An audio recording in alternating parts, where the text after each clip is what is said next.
এই মিজান যে হ্যাঁ তো একটা চিটার, অরিজিনাল এক চিটার। তার কাছে যদি টাকার জন্য যায় সে নামাজে দাঁড়িয়ে যায়। এখানে জমি নিছে, অনেক জমি জেনুয়ান আছে, অনেক জমি আনলিগেল আছে। ভালো ফলাইছে, যার যেটা কিনছে এটা তো ভালো ফলাইছে, যেটা কিনে নেই ওইটা তো ভালো ফলাইছে। এই কোম্পানির নেতাদের কারণে কোম্পানির আগে ছিল আওয়ামী লীগের সন্ত্রাসী ছিল, তাদের আন্ডা পান্ডা নিয়েই চলছে। এরকম হাজারো অভিযোগ একজন ব্যক্তির বিরুদ্ধে। একই সাথে এক যুগেরও বেশি সময় ধরে মানুষের সাথে প্রতারণার অভিযোগ উঠেছে তার মালিকানাধীন housing company Bestway Land and Properties লিমিটেডের বিরুদ্ধে। তিনি মোহাম্মদ মিজানুর রহমান। মিজানের বিরুদ্ধে এরকম অসংখ্য অভিযোগ বেশ কিছুদিন ধরেই বাংলা এডিশনকে জানিয়ে আসছে কিছু ভুক্তভোগী। ঘটনার সত্যতা যাচাই করতে অনুসন্ধানে নামে বাংলা এডিশন টিম। প্রথমেই আমরা যাই ঢাকার অদূরে অবস্থিত আধুনিক ঢাকা নামে খ্যাত পূর্বাচলে, কারণ বেস্টওয়ে ল্যান্ড অ্যান্ড প্রপার্টিজের অবস্থান এখানেই। তবে এক যুগ আগে প্লটের নামে জমি বিক্রি করলেও কোনো ভবন দেখা যায়নি সেখানে। এছাড়া এখানে মিজানুরের পালিত কিছু কর্মচারীর দেখা মিললেও আনুষ্ঠানিকভাবে কেউ কথা বলতে চায়নি আমাদের সাথে। তবে তারা জানান নানা অনিয়মের কারণে অনেক দিন ধরেই বন্ধ রয়েছে বেস্টওয়ের প্লট বিক্রির কার্যক্রম।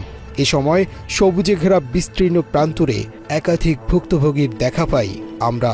মূলত তারা ওই এলাকার স্থানীয় বাসিন্দা। বাংলা এডিশনের ক্যামেরা দেখে নিজেদের দাবি দাওয়া জানাতে ছুটে আসে ভুক্তভোগীরা। তাদের একজন খন্দকার নাজমুল আলম। তিনি জানান 2010 সালের অক্টোবরে বেস্টওয়ের বনানীর অফিসে গিয়ে একটি প্লট বুকিং নেন।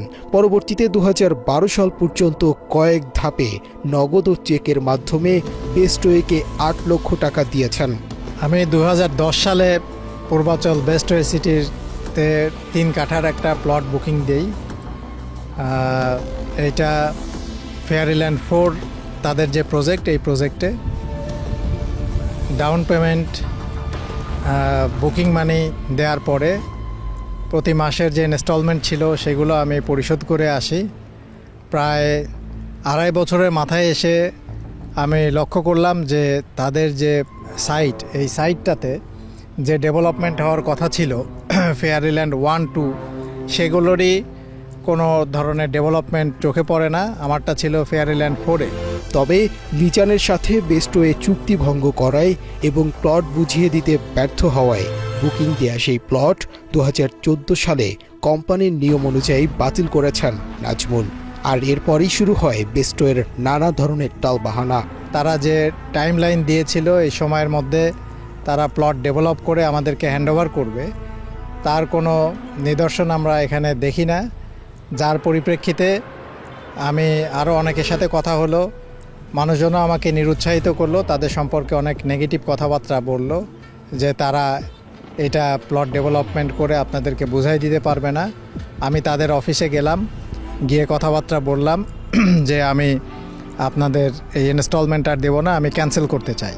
নিয়ম অনুযায়ী প্লট কেনার চুক্তি বাতিল করার 3 মাসের মধ্যে সব টাকা ফেরত দেওয়ার কথা কোম্পানির। তবে বেস্টওয়ে করেছে তার উল্টোটা। প্রায় 1 যুগ পেরোলেও নাজমুল বুঝে পায়নি তার পাওনা টাকা। এ নিয়ে কয়েক দফা অভিযোগ দিয়েও কোনো সমাধান পাননি তিনি। তারা বলে যে আপনি একটা দরখাস্ত করেন। আমি দরখাস্ত করে তাদের অফিসে দিলাম। তার পরবর্তীতে আমি তাদের প্রিয় প্রাঙ্গণ বনানীতে যে অফিস, সেখানে গিয়ে আমার যে টাকা আমি দিয়েছি সেই টাকা ফেরত চাই।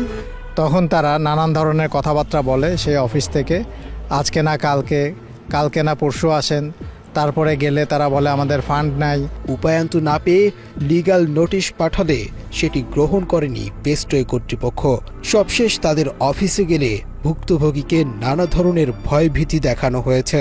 আমার এই কষ্টের টাকা আমি 2010 সালে দিয়েছি, আপনাকে উকিল নোটিশ পাঠাইছি, আমি বিভিন্নভাবে এই টাকাটার জন্য স্ট্রাগল করতেছি। তো ওনার দিক থেকে শুধু সময়ক্ষেপণ ছাড়া উনি এই টাকা দেওয়ার ব্যাপারে কোনো উদ্যোগ বা সদিচ্ছা ওনার আছে বলে মনে হয় না। শুধু নাজমুলই নয়, এরকম অসংখ্য মানুষের থেকে হাজার কোটি টাকা হাতিয়ে নেওয়ার অভিযোগ রয়েছে বেস্টওয়ের বিরুদ্ধে। তাদের দুর্নীতি শুধু প্লটের টাকায় নয়-ছয় করেই থেমে থাকেনি, রয়েছে অসহায় মানুষের ভূমি দখলের অভিযোগও। ভুক্তভোগীরা জানান, আওয়ামী লীগ শাসন আমলে বেস্টওয়ের মালিক মিজানুর রহমানের ছিল একচ্ছত্র প্রভাব। সে সময় ওই এলাকায় স্থানীয় বাসিন্দাদের জিম্মি করে আওয়ামী সন্ত্রাসীদের ক্ষমতা দেখিয়ে দখল করে নিয়েছেন মানুষের তিলে তিলে গড়া বসতবাড়ি থেকে শুরু করে ফসলি ক্ষেত। কিছু বুঝে ওঠার আগেই বালু দিয়ে ভরাট করে ফেলা হয়েছে অনেকের জমি। মাত্র 30% টাকায় জমির মালিক হয়ে নতুন বাংলাদেশের গড়ে তোলার স্বপ্ন দেখা বাংলা বসতি। এখানে জমি নিচে অনেক জমি জেনুয়ান আছে, অনেক জমি আনলিগেল আছে। সে এক পর্যায়ে আওয়ামী লীগ গভর্নমেন্ট ক্ষমতা থাকা অবস্থায় সাধারণ জনগণকে জমিতে বালু ফালাইছে, ভরাট করছে। এক পর্যায়ে জবরদস্তি করে ফালানো হয়েছে। অনেকের ক্ষতিপূরণ দিচ্ছে, অনেকের ক্ষতিপূরণ দেয় নাই। যেমন আমার বাড়িতে আর বালু ফালাইছে, কইছিল ক্ষতিপূরণ দিব, আর এখন দেয় নাই ক্ষতিপূরণ। ওই প্রথমে মনে করেন যখন ঢুকছে তখন তো সমানে মনে করেন বালু ফেলা দিছে, বালু ফেলাইছে। যার যেটা কিনছে এটা তো ফালাইছে, যেটা কিনে নেয় ওইটা তো ভালো ফেলাইছে। এই অবস্থায় আর কি এইভাবে ঢুকছে আর কি প্রথমে। এখন ঢুকার পরে তো মনে করেন এখন সাধারণ মানুষ ছিল অসহায়, তারা তো আর এত দেন দর বড় করতে পারে না, বা কোথাও যে কারো কাছে গিয়া যায় এই সহযোগিতা চাইব, তার মতো সেরকম ক্যাপাসিটিও তখন সিচুয়েশন ছিল না। তখন কী করবো, মানুষে অসহায় আর কি। অর্থাৎ মূলত সাধারণ মানুষ অসহায়। এই কোম্পানির নেতাদের কারণে কোম্পানির আগে ছিল আওয়ামী লীগের সন্ত্রাসী ছিল, তাদের আন্ডা পান্ডা নিয়েই চলছে।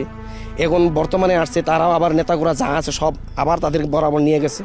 এখন আমরা যাই হোক, আমরা বহুত কষ্ট করে আমরা বাউন্ডারি দিছি, আমাদের জায়গায় আমরা গেছি। এরা অনেক নেতাকর্মী নিয়ে বসছে, কাগজ নিয়ে বসছে, আমাদের কাগজে আমরা পাইছি, আমরা জায়গা নিছি। এমন অনেকেই আছে এবং অনেক জমি আছে এখনো বেচা কিনা হয় নাই, কারণ কোম্পানি মার খেয়েছে, কোম্পানি টাকা নাই, জমির কাগজ দিলেই টাকা নাই। পাওনা টাকা ফেরত চাইলে অভিনয় শুরু করেন মিজান, এমন অভিযোগও করেছে ভুক্তভোগীরা। ন্যায্য মূল্য না দিয়ে জিম্মি করে নামমাত্র মূল্যে কিনে নিয়েছেন অনেকের জমি। আর লেজ্জ দাম দিত তত কিছু টাকা পাইতো, গিরসতে জায়গা নিয়ে দিত কোম্পানি। টাকা তো আপনার রেজিস্ট্রি করে দেখা গেছে জায়গা টাকা দেয় না, লেজ্জ দাম দেয় না, দিলেও টাকা দেয় না। যেমন আমি 5 লাখ টাকা জমিনের দাম হইলো, দিল আপনারা 1.5 লাখ টাকা। এমনি জমি বেচলে তার কাছে কোনো টাকা কাজ লাগাইতে পারে না। ওরা আওয়ামী লীগের আমলে আওয়ামী লীগের বিভিন্ন নেতা ফেতা আছিল, এই নেতা ধরিয়া এরা বালু ফেলাইছে। আমার এই যে বাসা, এই বাসাও 2-3 বছর এরা অফ করে থুইছে কাজ। ভাই হ্যাঁ তো মিজান যে হ্যাঁ তো একটা চিটার, অরিজিনাল এক চিটার। তার কাছে যদি টাকার জন্য যায়, সে নামাজে দাঁড়িয়ে যায়। বেস্টওয়ে গ্রুপের মিজান সাহেব, উনি তো একজন প্রতারক। উনি সেই প্রথমে 10 বিঘা মতো জমি করছিল, আস্তে আস্তে জমি বাড়াইতে ভোগ দখল করে জোরপূর্বক বালু ফেলে বিভিন্নভাবে আওয়ামী লীগের সন্ত্রাসীদের দিয়ে বিশেষ অনেকভাবে চেষ্টা করে, কিন্তু তার সন্ত্রাসী বাহিনী দিয়ে সে প্রায় মনে করে মানুষের এইভাবে ক্ষতি করে যায়। অনেকে থানায় যায়, কোর্টে তার বিরুদ্ধে অনেক মামলা আছে, কিন্তু সে তো এগুলো কেয়ার করে না। সে রাজনৈতিকভাবে আগে আওয়ামী লীগের প্রভাব খাটাইতো, এখন আবার অন্য দলের প্রভাব খাটাইয়ে দেওয়া গেল, সে এইভাবে এখনও করে যাচ্ছে। পূর্বাচলের বেস্টওয়ে ল্যান্ড অ্যান্ড প্রপার্টিজের ভুক্তভোগীদের সাথে কথা বলার এক পর্যায়ে একজন বলেন, কোম্পানির শেয়ার দেওয়ার নামে নারায়ণগঞ্জের স্থানীয় একজনের থেকে কয়েক কোটি টাকা হাতিয়ে নিয়েছেন মিজান। আমাদের গন্তব্য এবার ওই ব্যক্তির কাছে, তবে তাকে খুঁজে পেলেও মিজানের ভয়ে মামলা চলার অজুহাতে ক্যামেরায় আনুষ্ঠানিকভাবে কথা বলতে রাজি হননি তিনি। না ভালো হইব কি আমার মামলা চলতেছে, আমার না তো ওই বালা কত ফুলাই কইতেছে অনেক দিবে না তো। এই দিয়ে একটু বলে দেন। মিজানের বিরুদ্ধে একাধিক মামলার তথ্যের সত্যতা যাচাইয়ে নারায়ণগঞ্জ জেলা ও দায়রা জজ আদালতে যোগাযোগ করি আমরা। দায়িত্বরতরা ভূমি দখল, প্রতারণা সহ মিজানের বিরুদ্ধে বেশ কয়েকটি মামলার সত্যতা নিশ্চিত করেছে বাংলা এডিশনের কাছে। অন্যদিকে এরই মধ্যে গত এপ্রিলে দেশের 36টি রিয়েল এস্টেট কোম্পানির নিবন্ধন সনদ বাতিল করেছে জাতীয় গৃহায়ন কর্তৃপক্ষ। সেই সাথে এসব কোম্পানির ফ্ল্যাট না কেনার আহ্বান জানিয়েছে প্রতিষ্ঠানটি। এই তালিকায় রয়েছে মিজানের বেস্টওয়ে ল্যান্ড অ্যান্ড প্রপার্টিজ লিমিটেডও। সরকারের অনুমোদন ছাড়া প্রকল্প নেয়া ও নিবন্ধন মেয়াদ উত্তীর্ণ হওয়ার অভিযোগে বেস্টওয়ের নিবন্ধন সনদ বাতিল করা হয়েছে। প্লট তৈরি না করেই জমি বিক্রি ও প্রকল্প নিয়ে কাজ করায় নিবন্ধন বাতিল হয়েছে তাদের। পাশাপাশি রিয়েল এস্টেট কোম্পানিগুলোতে যে সংখ্যক কর্মকর্তা ও কর্মচারী থাকার নিয়ম রয়েছে সেটিও মানেনি বেস্টওয়ে। এই অবস্থায় রাজধানীর বনানীতে অবস্থিত বেস্টওয়ের অফিসে এখনও চলছে সব ধরনের কার্যক্রম। এমন খবর পাওয়ার পর ওই অফিসে যায় বাংলা এডিশন টিম। দেখা যায় নীতিমালা না মেনে হাতে গোনা কয়েকজন কর্মকর্তাদের দিয়ে চলছে অফিসের কার্যক্রম। ক্যামেরা দেখে অনেকটা ভয় পেয়ে যায় দায়িত্বরতরা। এ সময় ক্যামেরার সামনে কথা বলতে রাজি হয়নি তারা। পরে এসব অভিযোগের সত্যতা নেই বলে নানাভাবে বাংলা এডিশনকে বোঝাতে থাকে বেস্টওয়ের দুই কর্মকর্তা। নিজেদের দোষ ঢাকতে রাজনৈতিক দল বিএনপির উপর দোষ চাপিয়েছে তারা। পট পরিবর্তনের পরে পট পরিবর্তনটা ভাই আমরাই করছি, ফিল্ড লেভেলে যায় একদম সরাসরি রেকর্ড আছে। পট পরিবর্তনের পরে বিএনপির লোকজন আসছে, ইনি আসছে, তিনি আসছে, আয়সা ভাই 10 কোটি দেন, ভাই 5 কোটি দেন। আমরা তো ভাই এখন ব্যবসাটা আমাদের ভালো না। এতদিন আওয়ামী লীগ বাস দিয়ে গেছে চাঁদাবাজির নামে, আবার দিয়ে গেছে বেনজির।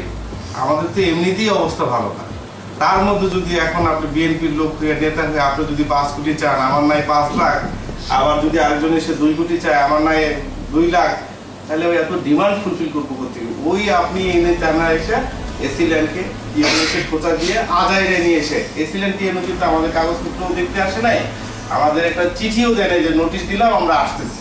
তবে সবশেষ অফিসের সুপারভাইজার ভুক্তভোগীদের প্লটের টাকা ফেরত না দেওয়ার বিষয়টি স্বীকার করেছে বাংলা এডিশনের কাছে।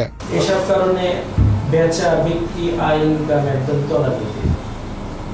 এখন আমরা যেগুলো জমি কেনার আসছে সেটাও কিনতে পারছি না, যারা প্লট বাতিল করছে তাদেরকেও একবারে দিতে পারছি না। আমরা যে টাকা দেই না তা কিন্তু না, প্রতি মাসে মোর অর লেস যদি অ্যাভারেজ করি 30-40-50 লাখ টাকা রিফান্ড করা হচ্ছে, কিন্তু রিকোয়ার্ড হয়তো 5 কোটি টাকা। আমি একটা হিসাব করলাম যে অ্যাভারেজ আমার মাসে যদি 6 কোটি টাকা আমরা রিফান্ড দেই, তাহলে মানুষের এই মানে আমাদের বিরুদ্ধে যে অভিযোগ এটা থাকবে না।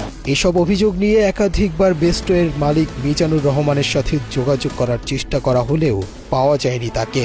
এই অবস্থায় নিজেদের পাওনা দ্রুত ফেরত পাওয়ার দাবি জানিয়েছে ভুক্তভোগীরা। মুনতাসির তাশরিফ, বাংলা এডিশন, ঢাকা।